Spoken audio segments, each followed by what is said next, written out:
to the first ever Unlocking Service Growth episode. So I'm Ryan Groth, and I'm co-hosted and joined by Greg Hayne. Say hey, everyone. Say Greg. Hey, hi, Greg. Good morning, everybody. So why did we start this program? Well, Greg and I both are coaching the commercial roofing industry. Greg is an incredible operations expert in service. He knows because he was a consultant helping roofers and owners, and roofers were just struggling with service. And he started to coach because he said, why is one experience so much different than the other? He has a great service program. He also has a facilitated peer group where he works with tier 1 commercial roofing owners and their teams. So Greg offers an incredible degree of expertise. I bring expertise around the sales side, and he and I have just been friends. We have a bilateral kind of mentorship where I help him with some things. He helps me with a lot of things. And at some point we just said, I think it's time to team up and time to bring some value to the industry, share our resources, and put on a regular program to grow service. And why is service so important? Well, it's high margin, faster cash flow, it's relational, and it's more predictable and helps you through many economics situations that are unpredictable. And so we love talking about service growth, and we're just excited to have an opportunity to share our expertise. And so this is for growth-minded contractors in service departments who want to grow revenue operationally, culturally, and create more profitable, predictable brands. This is what we are all about. So we are pumped to have this program underway. This is our first one. We'll have many to come, and we will be featuring some incredible contractors. In the first one, we have some special guests today that Greg will introduce. We're really excited to have them share what has helped them grow and what's helped them get unstuck and continue to progress in the industry through their innovations and their culture. So really excited. But Greg, thanks for doing this with me first off. And do you want to just say hey and welcome everyone, and then welcome our guests? Thanks, Ryan.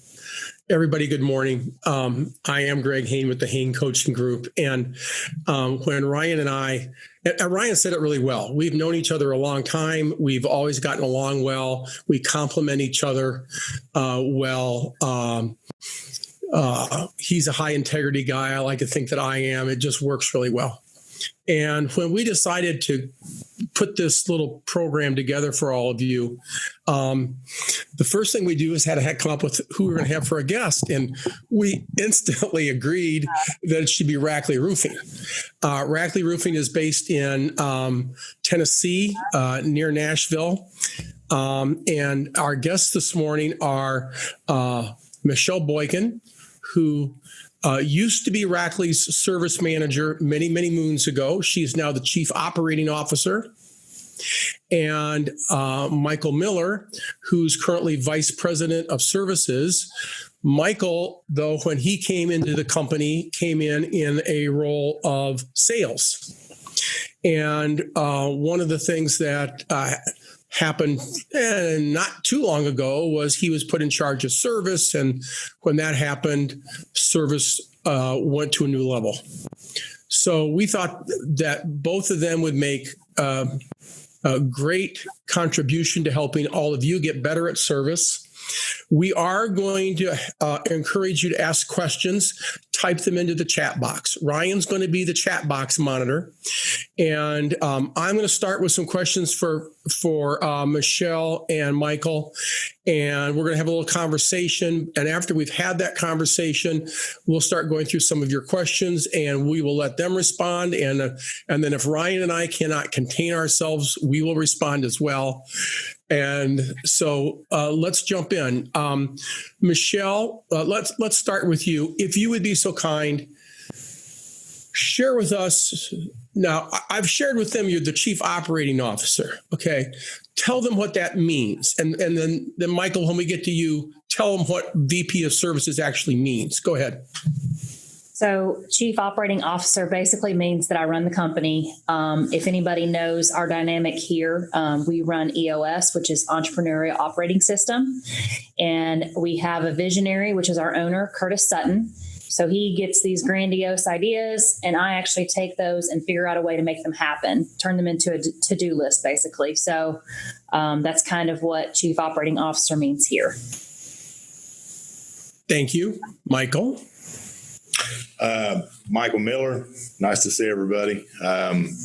I am Vice President of Service. Like Greg said, I started in sales 5 years ago. I was sales leader for a couple of years after that, now Vice President of Service. And what that means here is I get to lead one of the best service companies in the country, and bring new ideas to the table and get to work with some great people to try to better our company and just better the industry as a whole.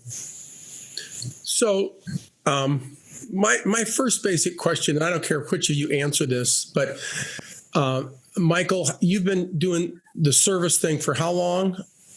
Going on 2 years, Greg. All right, so that's what I thought. All right, so you've been doing this about 2 years, and where was the service revenue when you walked in to that role, and where is it now? When we came out, we had just finished the year when I stepped into the role, when we did $6.5 million as a company fiscal year 2018. So 2019, we grew to 9.2 million, and we're on track this year to do 13 million. So let's say in those 2 years, you're going to double the revenue from about 6.5 to 13. That's the plan. Yes, sir. And are you on track for that? Yes, sir, we are. So let's make sure that everybody understands what he just said. He's doubling his revenue in 2 years. It can be done. Without dropping margins. Listen, no, their margins have probably gone up. Thanks, Ryan. Their margins have probably gone up. So the next question becomes, and I don't care which of you want to respond to that, how? How did this happen?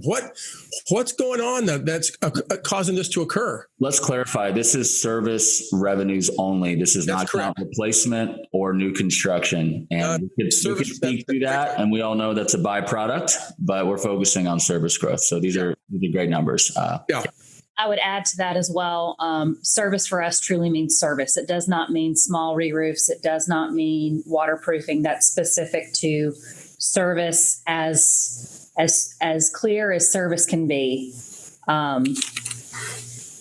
Just to add to that, I think for us, service is a way of life. Customer service is very important to us, and it's something that we've learned how to hone in on over the past several years. And I think that you have to be completely service focused, separate from production focused, in order for that growth. Okay, so that's very clearly stated. But what does focused mean, Michelle? Laser focused. They're separated. We have an office that does nothing but service, and we have an office that does nothing but production.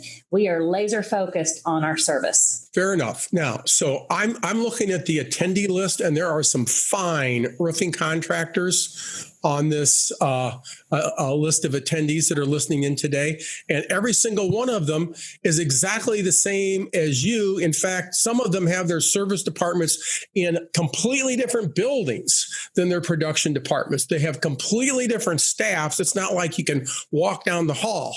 All right. But they haven't doubled their sales. How have you doubled your sales? Well, so there's a lot of things that go into the reason that we've increased sales. And, it's 2 years ago when I started as the VP of Service, I like to think of it as I was handed a beautiful brand new Corvette that Curtis and Michelle built from scratch. And all I did was, put a supercharger on it and some racing slicks, and we took off. So, the company that's been in place here for a long time is by far in my career as a service and salesperson is the most amazing company I've ever been involved with, because there's always a vision of where we're going. There's never been a resistance to change. We've always been open to new ideas. We've always been open to coaching. The greatest basketball players, baseball players, football players have great coaches. So we're always open to learn. And I think over the last 2 years, a lot of that stuff is kind of, we've been more open to take risks, make changes. And if the changes don't work, we can change it back, or we can change to something different. We've really put a focus on our sales team of going out and getting new business. You can only grow your existing clients so much. You have to go out and farm that new business, hunt that new business. And, we hold people accountable to their numbers. We provide some of the best customer service that you can get anywhere. And we take care of our customers. So we've done a really good job of keeping the business that we have, and we've done a really good job of growing the business and bringing on new customers. Let's unpack some of this, because you said a lot, right? And I heard like 4 of their core values in Michael's answer, if you caught that. So the first thing that you said is we've got a vision. And there's a bunch of people on this call that already have visions too. They haven't been able to grow from 6.5 million to 13 million in 2 years. And I think vision is absolutely a part of it. Okay. The second thing you said is no resistance to change. And I know, looking in from the outside, what I see at Rackley is no resistance to change. And what I see at most other organizations, most other service organizations, is massive resistance to change. So you mentioned that you try something, and if it works, great. And if it doesn't work, we just go try something else. Do you have some examples that you could share? I think the biggest one, and I think it's the biggest one probably across all roofing companies, is having the roofing expert be the person in charge of scheduling or being in charge of the customer service side. That's problematic. And not to say that it can't be done, because it can, and it can be done very well. But there tends to be a focus way too much on the technical than on the customer focus. And there also tends to be this almost sense that that person that's technical gets too condescending with the customer. Not that they mean to, but the customer has no idea. And so you almost have to, and I hate to use this term, but you almost have to dumb it down for your customer. And having that separation of technical versus customer service is really important. And I think that we learned that the hard way, but we've flourished since we've changed that. That is a great point. Any others? There's a lot of small stuff that we change, but there's really nothing big that sticks out that was, I would say, something that just brings a lot of light to that makes you go, wow, why did we do that? Or that was just a... So, all right. So you can't come up with something, but I can. Right, okay. Because I'm privileged to work with you, and I'll share a story which I think does a great job of explaining the Rackley, Michael's approach as a service leader. And so I'm sitting in Rackley's office one day with the 2 service coordinator ladies, and I pulled up a pen and I said, "Now this is my magic wand. And if I could wave this magic wand and I could fix something, what would you want me to fix?" And the one girl, I think it was Cheryl, said, "Well, the thing is, we've got this problem. And the problem is the guys get their paperwork turned in at 9:00 in the morning, but we can't invoice it right away." And I said, "Why not?" And they said, "Well, because we're using about time to do our timekeeping. And sometimes what we discover is that the time that gets recorded on the work orders doesn't match about time. And so we have to wait until the end of the day to reconcile this before we send out the invoice." And so And the point I would make to all of you listening in other words, you're putting your convenience ahead of what the customer needs, which is a fast invoice. And so I said, okay, let me see if I can help you with that. And I literally stuck my head out the corridor and I said, Michael, come down here. Michael, do you remember this conversation yet?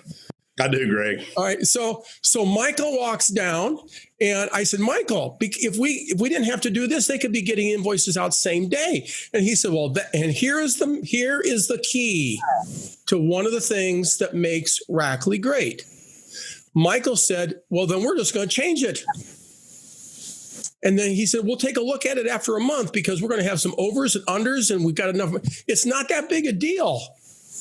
And what he did was what made it easy and best for his customer, not what's easy and best for him. It actually made it easier for him in this case, but it doesn't always. So let me shift gears a little bit. What are the two biggest constraints to growth that you have experienced at Rackley that once you addressed it, unlocked what's happening right now? I think for me, the biggest constraint was me. I am very operational.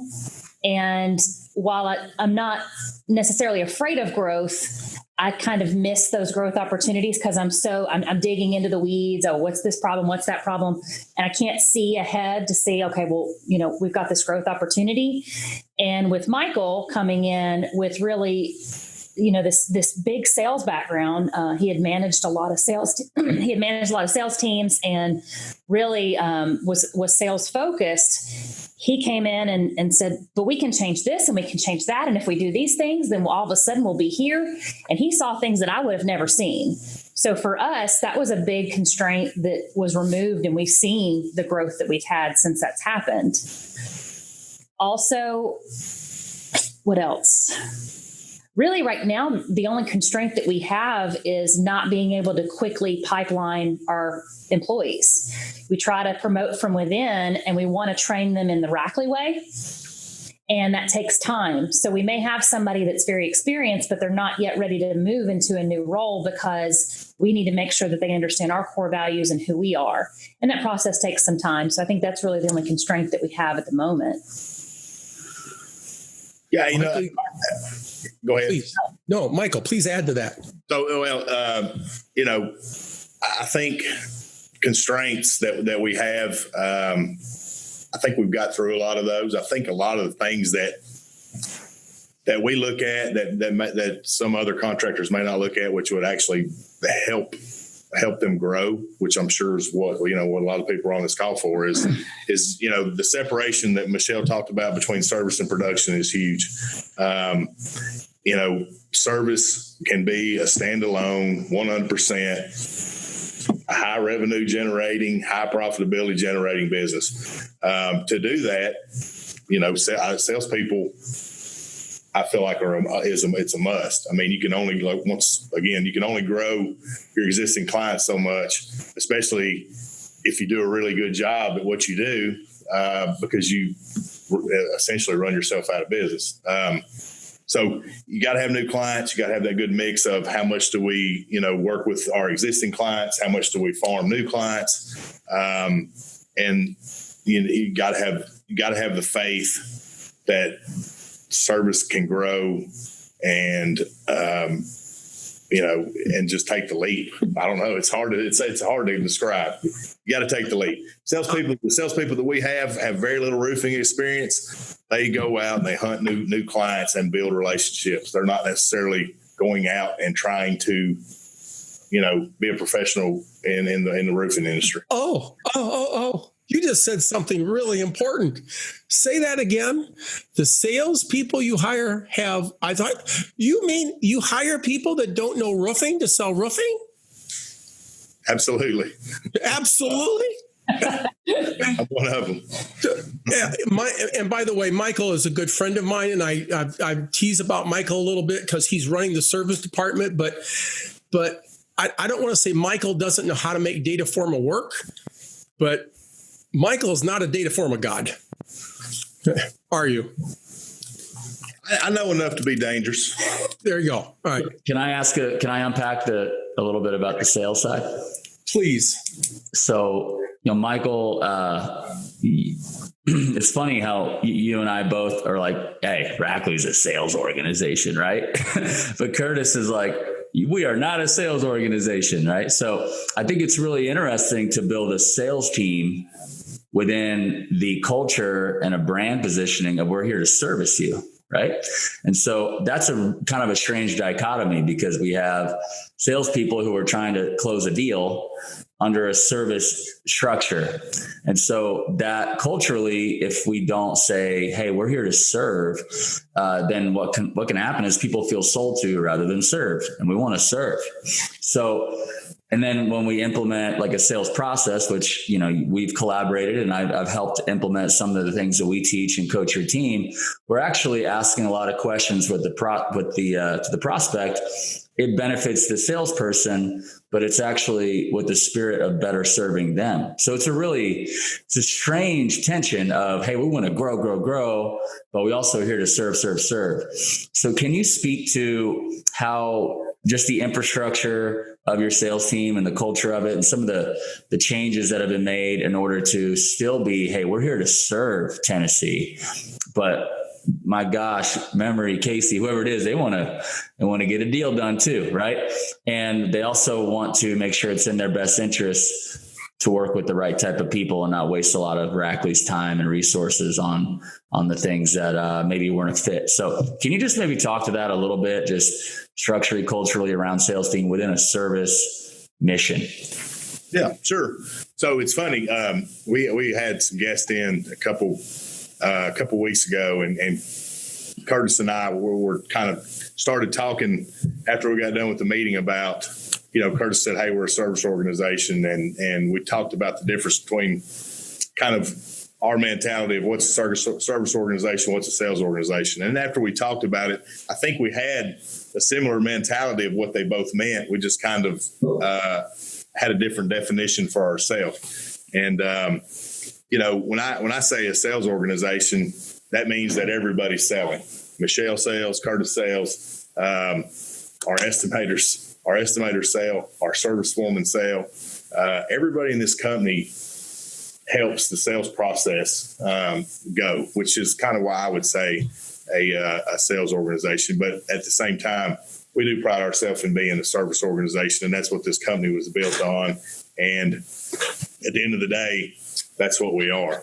But, in regards to the sales team and kind of how we developed and built that over the last several years, we started with a salesperson. We built a sales team. We now have 6 salespeople that are only dedicated to selling service. We have 1 salesperson that deals directly with general contractors and works on the roofing side of it. And then we have the production side of the business that is not tied to any of the sales that we're talking about at this point in time. So we have 6 at this point in time. We're actually bringing on another service-only salesperson, which will put us at 7. She's starting this week. We got a good mix and kind of came up with a formula of where we feel we need to be in regards to, how many service estimators do you need per, X amount of foreman equals this amount of service estimators and service coordinators. And then we take that number, and amazingly enough, we have salespeople at 1.5 times that number. So we have more salespeople than we have service coordinators. We have some more salespeople than we have service estimators. One of the things we've really gotten a lot better at is we are doing twice the revenue in the last 2 years, but we have the same amount of service estimators. One of the things that we've got a lot better at over the last couple of years is qualifying our clients and our customers on the front side versus wanting to go out and quote every ounce of business that we could possibly do. That's one of the things that Ryan's really helped us out with a lot, is just through that qualification of customers, trying to make it to where we actually have an opportunity to close the business at the end versus going through all the steps and we get to the end and we really never had an opportunity to start with. So that's a little bit of it. So hang on a second. Let's do a hypothetical. Let's pretend that you don't have those 6 salespeople. You've got none of them. What would happen to your service revenue? Our service revenue would actually start to decline because you can only stay flat for so long. You got to bring in new clients, especially with the process that we've got in place. Which I'm not going to go too deep into that, but process that we have in place, we have to continue to bring in new clients. So and the reason for that is basically once you get a client, you take good care of them. You basically get most of the time you get, if not all, the vast majority of their work, and you max out the available growth with that customer. So if you want more, you got to go someplace else. You can only farm so much. And I want to just weigh in and say Rackley's approach to generating new clients is not isolated to only salespeople. It is the brand investment, right? So it's the Rackley truck, it's the Titans, it's the paid advertisements, right? And so if you look at your company growth and revenue as a machine, you have calories and cash, right? You're putting cash into advertising, which is your trucks and everybody's branded, all these things. And then calories, which is your salespeople literally sweating to try to hunt business. And so you're adding to both of those in the equation, and you're seeing it's time for a new one. And so I think that's really, really good. Greg, do you have anything else for them before we have about almost 24 questions from the. Oh, yeah. And well, some of these questions, there's a lot of great questions here, but some of these require very simple answers that we really don't need to spend a lot of time on. Rackley's structure in terms of how they structure their service department is basically the same as everybody else. There's no magic in that. They have a service manager, coordinator. They have service superintendents. Yeah, there's no special magic in that.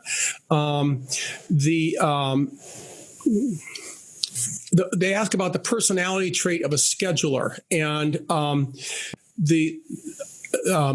for Clayton,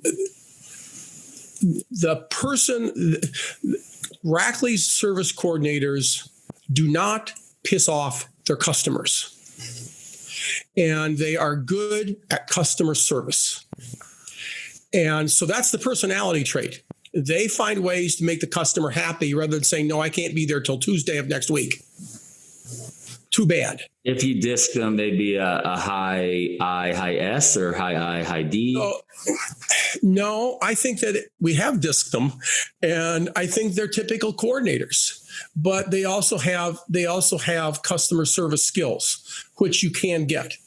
What the problem that most roofers have, and by the way, the coordinators are all female.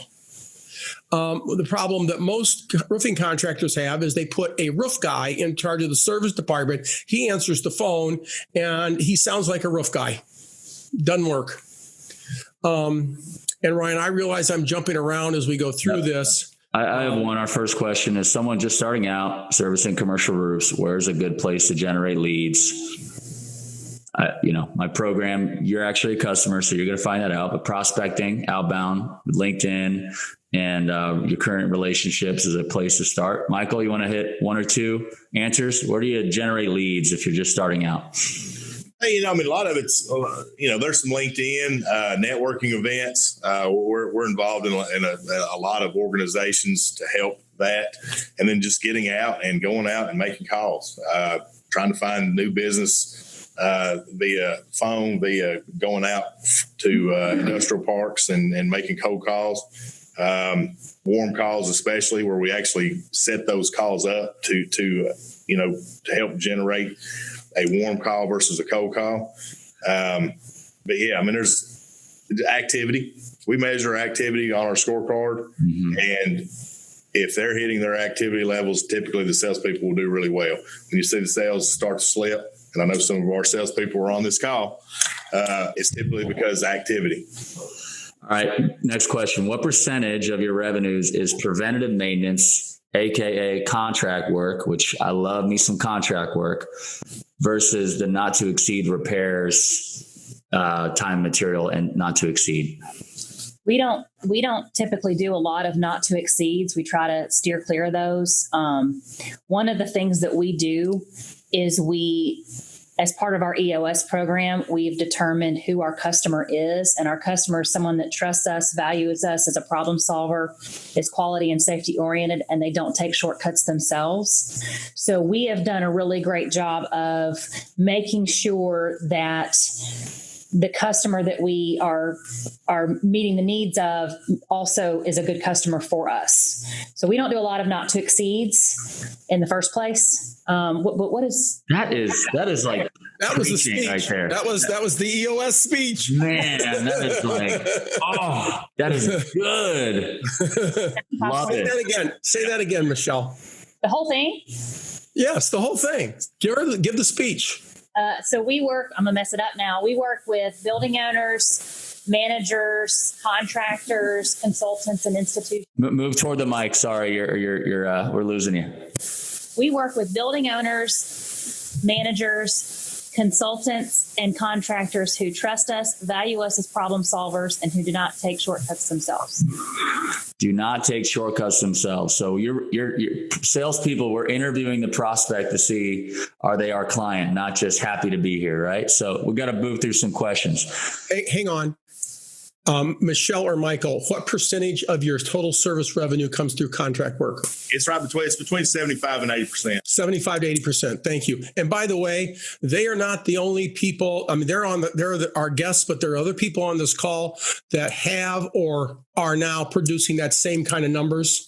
And the only way you do that is with salespeople. Continue, Ryan. Yes, we're not just, come on, somebody. Let's go. This is good. All right.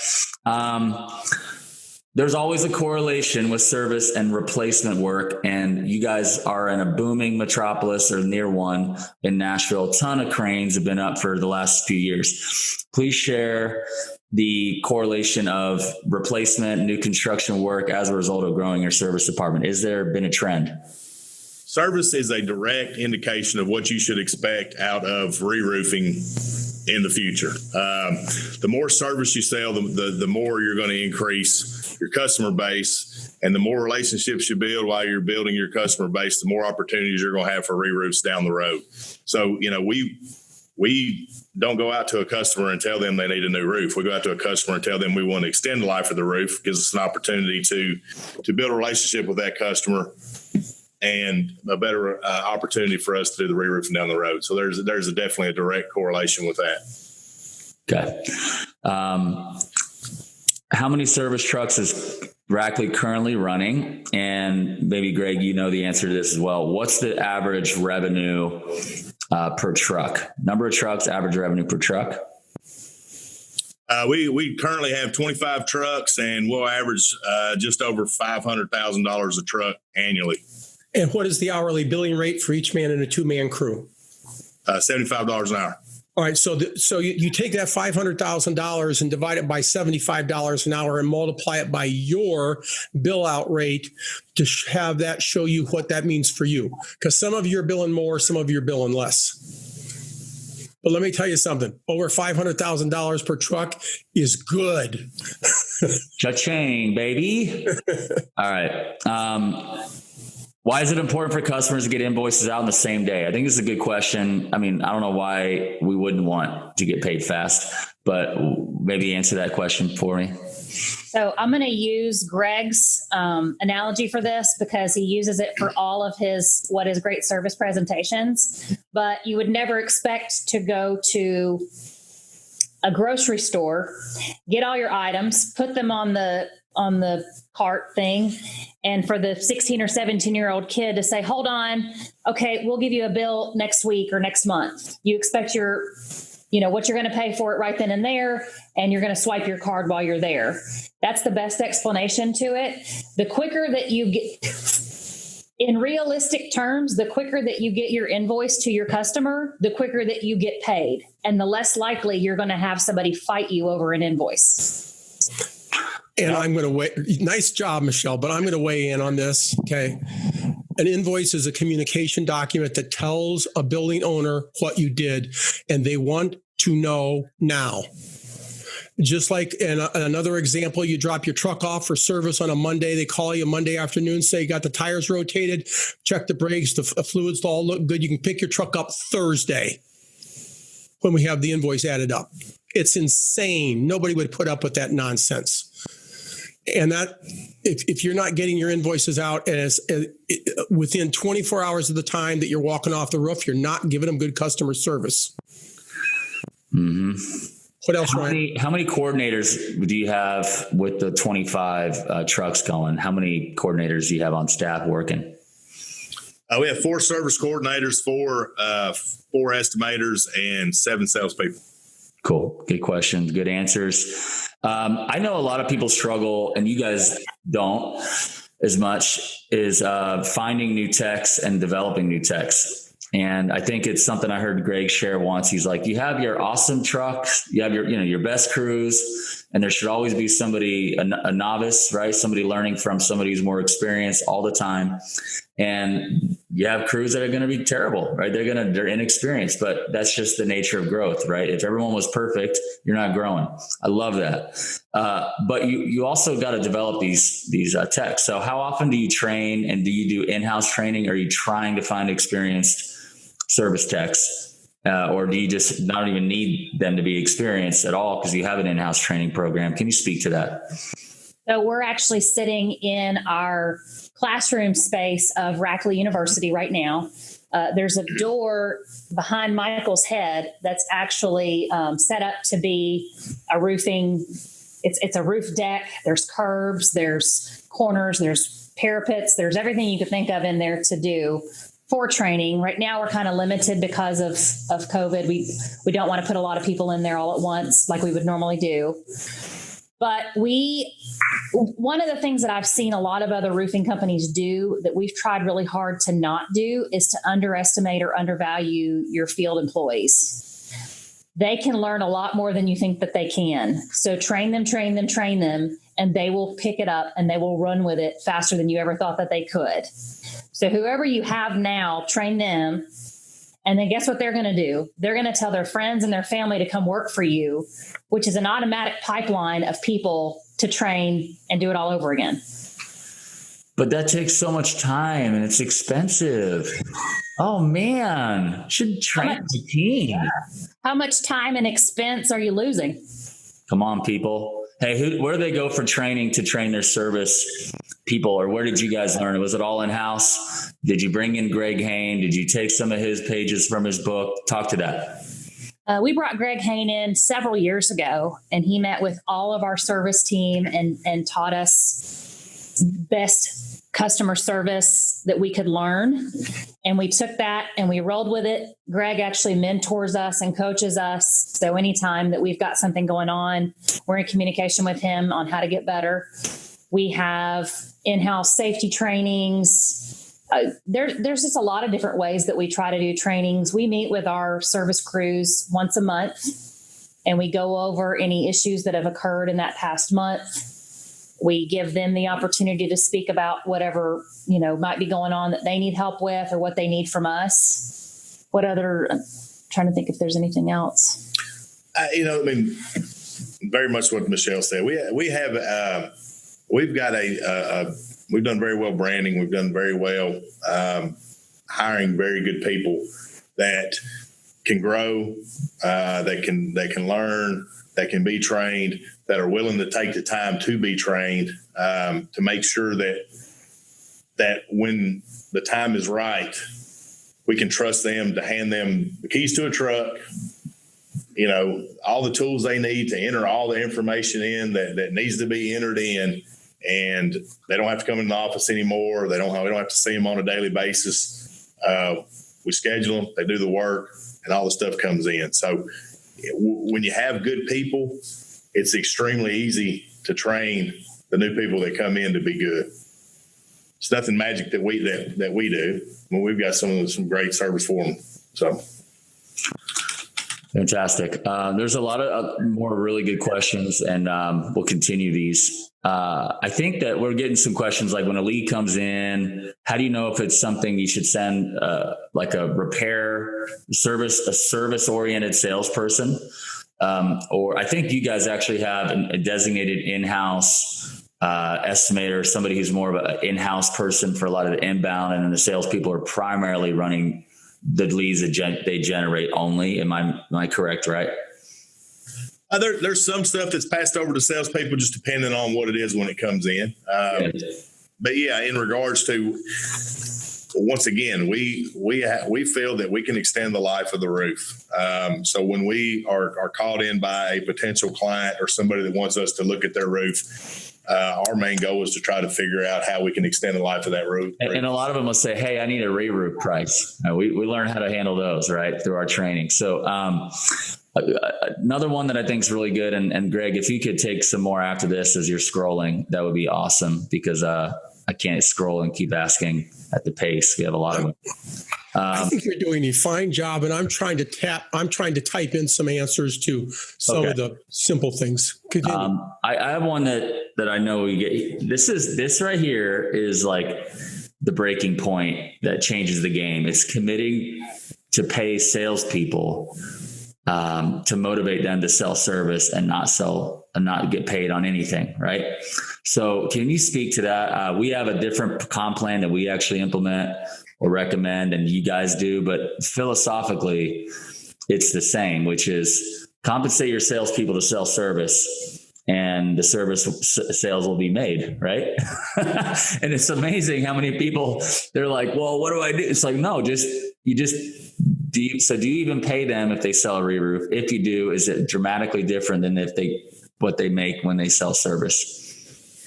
They are paid to sell re-roofs, and it is different because, I mean, there's a lot of different factors that go into to the roofing side of it with gross profit, things like that. So it is different. I think the biggest point that I would make for us is we do compensate on both, but we could have a salesperson that sells $1 billion in re-roofing, and if they don't hit their goals for service, they're gone. We are very specific on what their goals are. It's good. It's good. Fantastic. Greg, do you have any off the top here? So I think that one of the things that you need to keep in mind is that as we're talking about how Rackley organizes their salespeople and how they commission them and so forth, if we bring in 10 guests to this program over the next 10 sessions that are all great service contractors, all 10 are going to do it different. And the key is not that you do it this way or that you do it that way. The key is that you have a system that emphasizes the sale of service and finds a way to inspire the salespeople to want to sell service. And compensation drives behavior. Yes, it does. I'm looking at some of the other things that I have come up here. There's some questions about data forma. Rackley uses data forma. FCS would work equally well. Now, Rackley wouldn't think that, but all the FCS users would. Both of them are being used by successful contractors, and we're going to have people that we're going to be bringing onto this program that are FCS users that also have exceptional service departments. It's not the software. I'm sorry, Michelle. I agree. It wouldn't matter what software we're using. If we're not using it 100%, it's not going to do any good. Yeah, so I got a couple of questions. Are the service salespeople the same as the re-roof? The re-roofing, I'll speak to that, is sold. If the salesperson sells service, they would be the one that sells the re-roof. But if it was not with the salesperson, you guys have some other non-sales staff related people that might handle it. Maybe Michael might handle it. Maybe you have one or two designated, more technical kind of service estimators. So that's pretty common. But typically, guys, when the salesperson generates the revenue of service, they're consulting and guiding the re-roof process and will make that sale. is a very common situation here. Joe's got a question. What is your success rate with sales hires utilizing that formula? I'm not sure if I heard the exact formula you're talking about, but how many sales hires do you do in a year? What is the percentage of hires that will make it? So I'll speak and say the majority of your sales hires do well because you think pretty long-term with them. But maybe you want to speak to maybe your recruiting process so far, which can always improve. But yeah, you've gotten some producers on your team, and why don't you also talk about where each of these salespeople came from, so that the roofers hear that they didn't come from this roofing company and that roofing company, like Wes and Casey, and go share that. So I'll just run through it real quick. We have a salesperson that came from one of our equipment rental places. He had a really good relationship with us here. We definitely seen that he was hungry and was just a good salesperson, good person to talk to, and really wanted to take care of our needs. So we hired him. We hired a property manager. Casey's has a property management background. Actually, was a customer of ours. Was a customer of ours, and she's done really well. We have a salesperson that was a service coordinator here. She actually started out as a receptionist, moved to service coordinator, and then to sales. Yeah. So I came from the uniform and facility services industry. Let's see. Hunter and Jake are both younger, early in their sales career. So, we're still molding them. I think Jake was in the timeshare, and Hunter done some roofing, but Hunter's, I think Hunter's probably 25 years old. So like I said, he's early in his sales career. David Paris actually did come from a roofing company that we had purchased, and his family was in the roofing business. So, David, if you're on this call, he was probably the hardest one for us to train. But he has done phenomenal. But yes, he was the hardest one to break him of bad habits. So good. So your oldest tenured salesperson is in their third full year. Is that correct? So David came on. He's been here longer than that, but our yes, Wes would be in year 3. And then, and that has correlated with their service sales performance, but maybe speak to the range of expectation that somebody could say, hey, if I'm hiring a rep and they're outside sales, they're prospecting, through digitally, they're not getting a whole lot of new leads, where we're not giving them that, they're hunting. Give us like a range, a ramping period process of I think I could speak to Casey, at least. Casey's, at least I believe, is the highest performing currently. She may not have been last year, but she's doing really well. Speak to the range of revenues. You could call out a monthly average if you like in sales, or annualize it, and what the ramp is looking like on average. So we measure everything. Now we measure everything even weekly. Don't like to use a annual number, but an annual number is easier for the sake of this explanation. Year 1 in service, the expectation is $400,000 worth of service business. Year 2, it's $750,000 worth of service business. Year 3, it's $1.25 million worth of service business per sales rep. And like I said, we measure it. If you're measuring it on an annual basis, you're taking way too long to measure something. But whatever that breaks to on a weekly basis, and it's all based on tenure. And it's ranging from a $200,000 a month in service to to 35, 40, and it happens. We know the sales cycles vary and all that stuff. But you got some reps that have done a 200 plus month, in service repairs easily, right? Absolutely, yes. But would it be fair we try to avoid having any 0 weeks. That's the main thing. The salespeople need to bring some type of business in the door every week. So, Michael, what percentage of your salespeople are consistent with that 400, 750, $1.2 million ramp up? Last year we were right right now we're on great track to do it again this year. Last year, we had, out of our 6 salespeople, 4 of the 6 hit the goal, and the other 2 were knocking on the door of it. So, all right. So those numbers for the first year, 750 the second, 1.2 the third, are absolutely attainable numbers if you've got the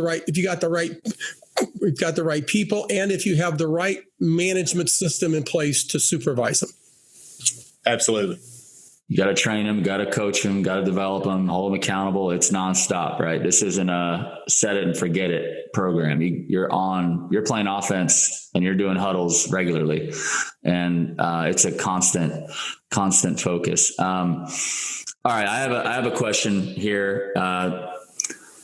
What would you say to somebody who is not?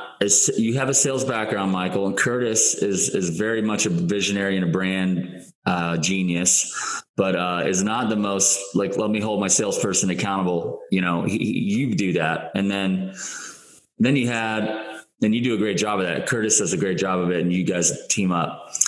Let me talk to the owner who doesn't know sales. And let me talk to say, hey, I just want to hire a sales manager right now. I just want to hurry up and hire. What would you say to somebody who's thinking that right now? Like, hey, I don't know if I want to learn and do this. This is a lot of work to build a sales organization focusing on service. Let me just hire a sales manager. And you're handling service, $13 million service company, and now you're running the sales team, and you have been, and you guys have attempted to hire a sales manager, and for some reason it didn't work. Well, just can you speak to that to somebody who may not want to pay the price of an expensive lesson and get their education in an expensive way? What would you recommend to somebody?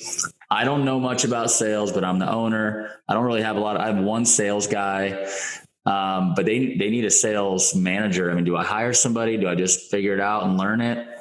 What would you recommend? Because I think a lot of people struggle with that.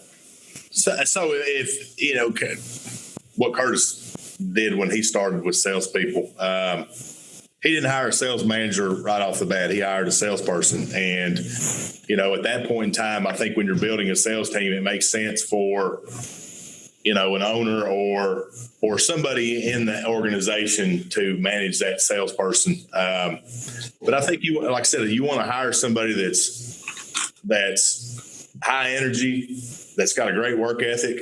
I think hiring somebody a salesperson that is already selling to you is a good way to interview salespeople. If you have that salesperson, and I know every roofing company's got salespeople that beat them to death.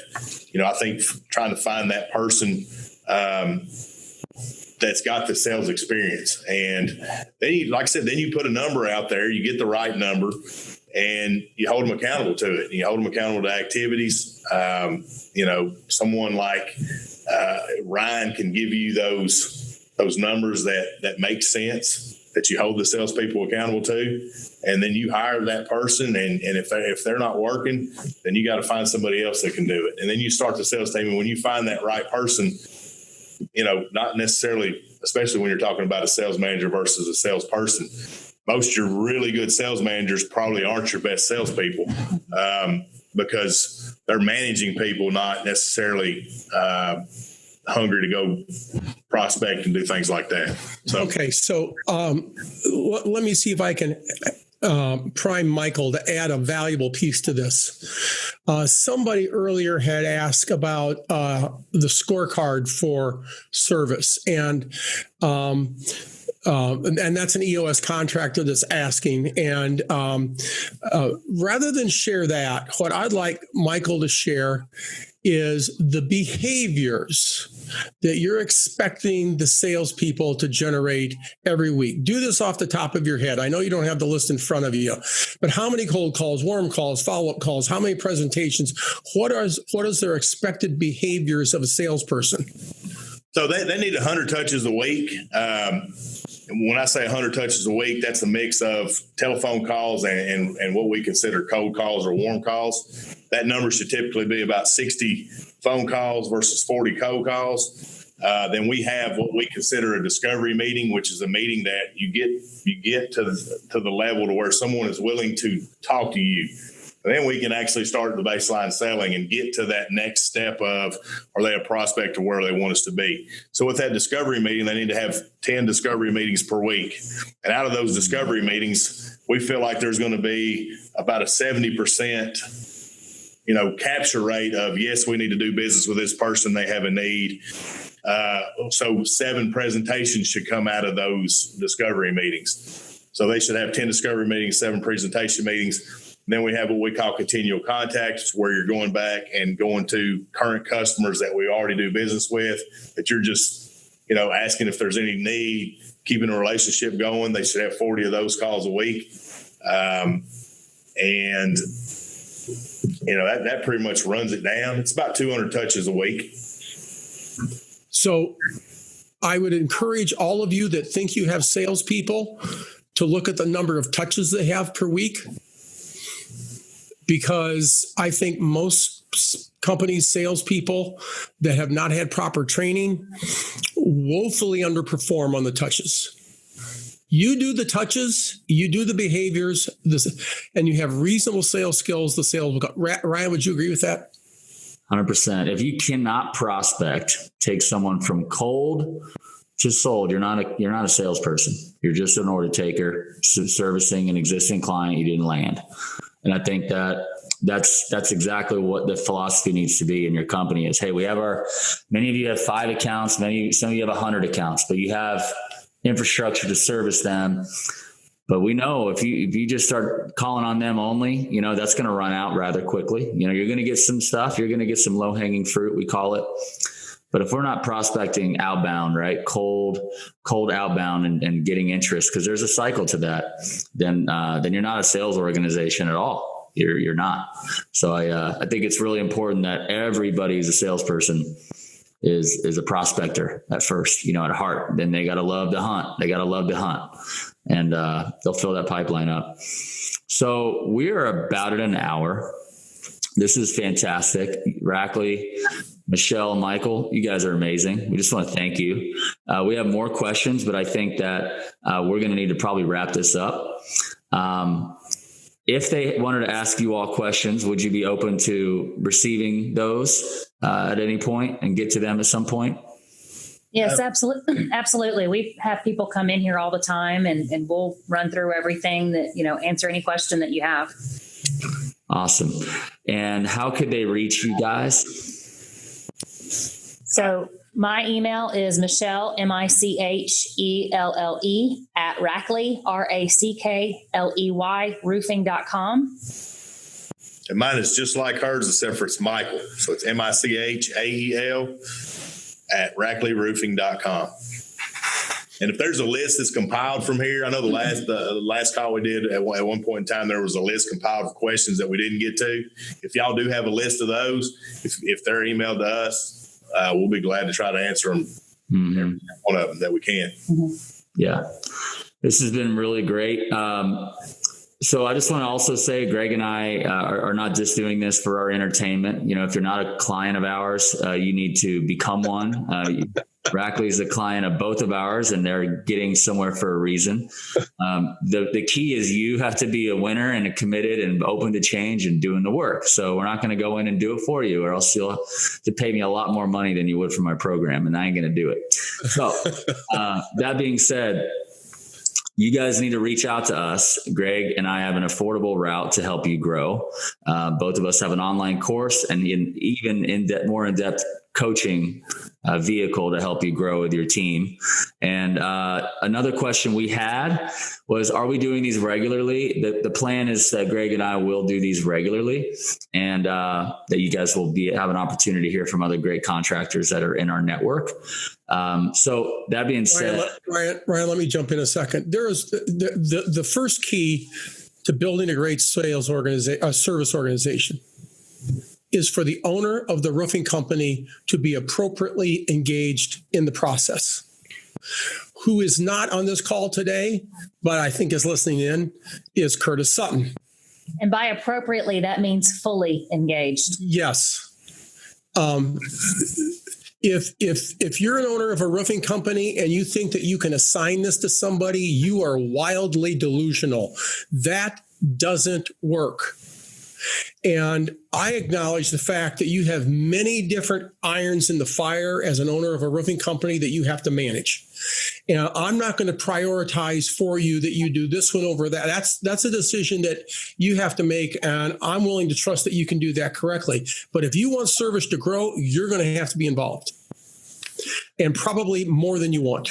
The owner, prepare to get uncomfortable. One thing I know about Curtis is he is very comfortable being uncomfortable. He is open-minded and he'll do the work. Everybody that we work with that gets incredible results, the owner is innovative and they're disciplined. The stuff that these guys are doing, Greg and I would teach you, are very uncomfortable at first. They're hard to change, but no one's got the battery power, the juice that you do as the owner. You're the visionary. You're the one who has a desire to grow something for the reasons you want. If that juice is not being pumped into this, it ain't going to work. So And frankly, probably in most cases with smaller companies, the owner's also going to be the first salesperson. And if that owner can become a salesperson and trained, boy, it gets real dangerous, because now you're going to double and triple your income pretty quickly for one. And then after you do that, you'll have a standard to impart and impose upon the new people that come in, and many owners, they like to skip that part. And then the sales guy, they're so impressed and razzled and dazzled, and then they're not very good. And then they're mad and they lose a lot of money. So if you want to do this right, it's good that an owner learns how to sell. And that's something that Curtis definitely knows about and does. And Michael came from experience and took what we taught, and was already sales trained. It was just another way of helping his team. So very, very good. We'll send out this recording. We'll put it out there. Please watch it. Please share it. Any last words, Michael, Michelle, for the industry? First off, thank you for being an industry oriented company. You have the hashtag transforming the industry. Who else is doing that? I don't know anybody who actually cares about the industry more than themselves and worried about the competition and all that stuff. That's such a limiting belief. You guys just bonk that. You just debunk that limiting belief. You say, we know if we help the industry, everything's going to work out. So thank you for serving the industry and being leaders and innovators. Any last words to those listening? We still have about 75 that might want to hear one more thing you have to say. I would say to your point, network and be involved and give back. I have to say, I'm involved heavily with National Women in Roofing. You should join it. Men can be members. We are all on this call are RT3 members, which is a great organization. NRCA, the Roofing Alliance. There's so many different organizations out there to be a part of. But don't just sign the check and walk away. Be fully engaged and fully involved. You'll learn a lot from a lot of people. A lot of the stuff that we're doing are bits and pieces of things that we've pulled from somebody we've met somewhere at something. Yeah, just to kind of reiterate what Michelle said, there's no magic, no magic thing you can sign up for that's going to make you magically become a great company. You got to be fully invested in it. There's so many great resources out there. There's so many great coaches out there. Ryan and Greg are definitely two of the best. You got to be committed to it. And if you're committed to it, these guys can help you a lot. So thanks for having us on. I really enjoyed it. I love to talk. So I'm right at home here. So but thanks a lot. Yeah, thank you. All right. Bye all. See you later. Bye, everybody. Thank you all for being here.